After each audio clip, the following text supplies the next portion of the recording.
3 मिनिटात 30 बातम्या. Powered by बाबा जाधव मसाले, खजिना मराठी चवीचा. अस्सल खा, अस्सल रहा. अमेरिका, इस्रायल आणि इराण युद्ध संघर्ष धोकादायक वळणावर पोहोचला. युद्धात आता एकमेकांचं अणुऊर्जा केंद्र लक्ष करण्याचा प्रयत्न सुरू झालेला आहे. इराणने रविवारी इस्रायलच्या दिमोना आणि आराद या शहरांवर हल्ले केले होते. ही दोन्ही शहरं इस्रायलच्या अणुप्रकल्पापासून काही किलोमीटर अंतरावर आहे. या हल्ल्यात 175 इराणी नागरिक जखमी झाल्याची माहिती आहे.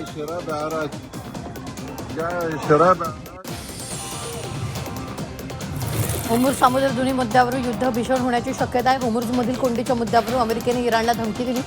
तर 48 तासात होर्मुझ मालवाहतुकीसाठी खुली करा, अन्यथा ऊर्जा प्रकल्प उडवून देऊ असा इशारा डोनाल्ड ट्रम्प यांनी दिला. अमेरिकेने इराणवर तीव्र हल्ला केला. या इराणची एकतर्फी हल्ला करणारी ड्रोन क्षमता नष्ट करण्याचा प्रयत्न अमेरिकेने केला.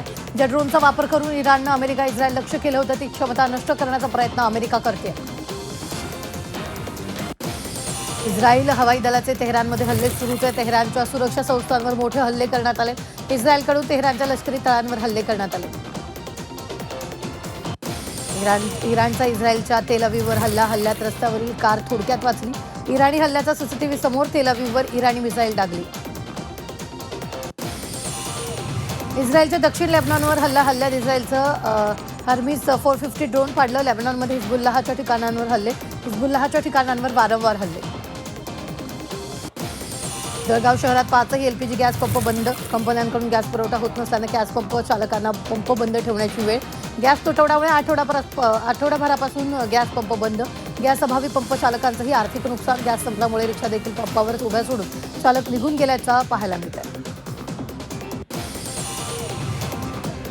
सेंट्रल फिलिस्तानमध्ये इराणचा हल्ला. इराणच्या मिसाईल हल्ल्यामुळे मोठं नुकसान. इमारती आणि वाहनांचं हल्ल्यात नुकसान. प्रशासनाकडून बचाव पथक तैनात.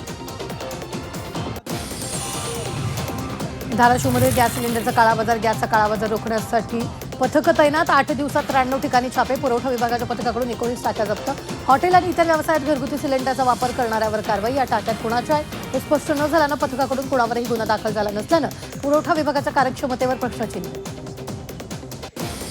गॅस टंचाईचा संभाजीनगरातील शाळांना फटका. अनेक शाळांमधील दुपारचं जेवण बंद. गॅस नसल्यामुळे जेवण बंद करण्याची वेळ. गॅस तुटवड्यामुळे शाळेतील जेवण बंद. विद्यार्थ्यांना दोन्ही वेळेचं जेवण घरूनच आणण्याची वेळ. अशोक खरात प्रकरणात अजितदादांचा मुद्दा वगळू नका. अजितदादांच्या अपघाताची चर्चा घडवून आणावी. अमोल मिटकरी यांची सरकारला मागणी. विधिमंडळाच्या उद्याच्या कामकाजात तरी चर्चा व्हावी. निरोप समारंभ रद्द करा, मिटकरींनी म्हटलं. निरोप समारंभाचा वेळ चर्चेसाठी राखून ठेवावा.